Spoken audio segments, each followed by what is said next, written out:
Now to politics and a busy day for President Trump. He held a campaign-style rally on the National Mall to kick off the nation's 250th birthday, just hours after clashing with GOP senators at a meeting on Capitol Hill.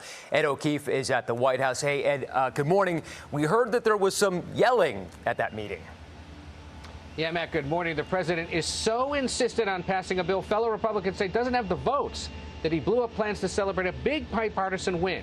And he indeed sparred with members of his own party. America is back. Kicking off celebrations on the National Mall ahead of July 4th, President Trump delivered a version of his standard stump speech. We're once again putting a thing called America First. But his calls for national unity came hours after a testy closed-door meeting with fellow Republicans.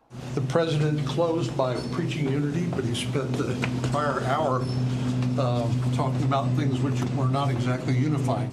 He clashed especially with Louisiana Senator Bill Cassidy, who just one day earlier voted yes, along with 3 other Republicans, on mostly symbolic legislation calling for an end to the war with Iran. I'm not going to be bullied when I'm trying to get answers for the American people. Cassidy said the two shouted at each other at one point amid questions about the War Powers Resolution. Trump downplayed any tension. Our leader, we like everybody really in the room. I don't like a few people, but that's okay. A source familiar with the meetings said the president pushed hard for passage of the Save America Act, a package of stricter national voting standards. It's voter ID, it's proof of citizenship, and it's also the mail-in ballots. Senate Republican leaders say they don't have the votes to pass it.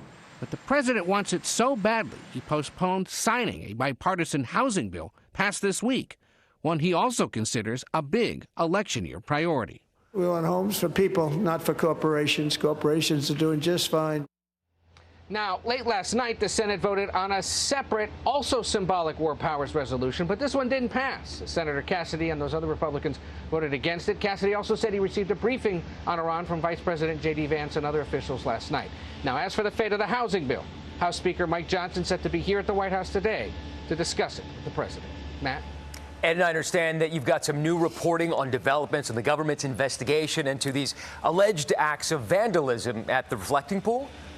Yeah, there is still no evidence to support the president's claim that vandals caused a 350-foot gash in the reflecting pool. But the U.S. Park Police did release this video, which they say shows someone last Friday kneeling by and reaching into the pool. Police want the public's help identifying the person. Now, remember, at least 6 other people have been arrested for alleged acts of vandalism at the reflecting pool. The president has said they could face up to a decade in prison. Matt? All right, Ed, thank you very much.